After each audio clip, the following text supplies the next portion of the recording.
यांचा सल्ला घेतो, यांचं मार्गदर्शन घेतो आणि मी कुठलं साहेब तुमच्यासारखी बाग येण्यासाठी मी कुठली रोपं घेऊ अशा पद्धतीची विचारणा करतो. त्यावेळेला किटाय साहेबांनी त्यांना बिनधास्तपणे कॅलस बायोटेक कंपनीचं नाव सांगितलेलं आहे. त्याच्या मागचे कारण काय साहेब?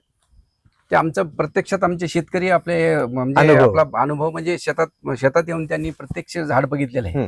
त्यामुळं त्यांना खूप आवडलं आणि ते म्हणे आपल्याला हेच घ्यायचं.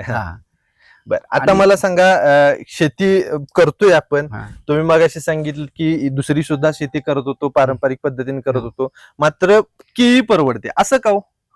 केळी परवडते ना सर. केळीला आपल्या कपाशी इतकाच खर्च होतो. तसं पाहिलं कपाशीला वेतनीचा खर्च धरला तर तो इकडे आपण इकडे लावू शकतो. त्यामुळे केळी ही परवडते. भागातील पाण्याचा सोर्स असल्यावरती हे करायलाच पाहिजे. बरोबर.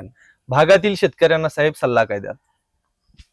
की तुम्ही केळीकडे वळा आणि आपल्याला जर समजा आपल्या इथं मन आहे की शुद्ध बीजापटी फळे रसाळ गोमटी, पण त्यामुळेच हे झाडं एकदम उत्तम आपल्याला रोपं मिळाल्यामुळे याची ही कंडिशन अशी आहे. प्रत्येक शेतकरी म्हणजे मी 20-25 या वर्षी शेतकरी तयार केलेले केळी लावण्यासाठी.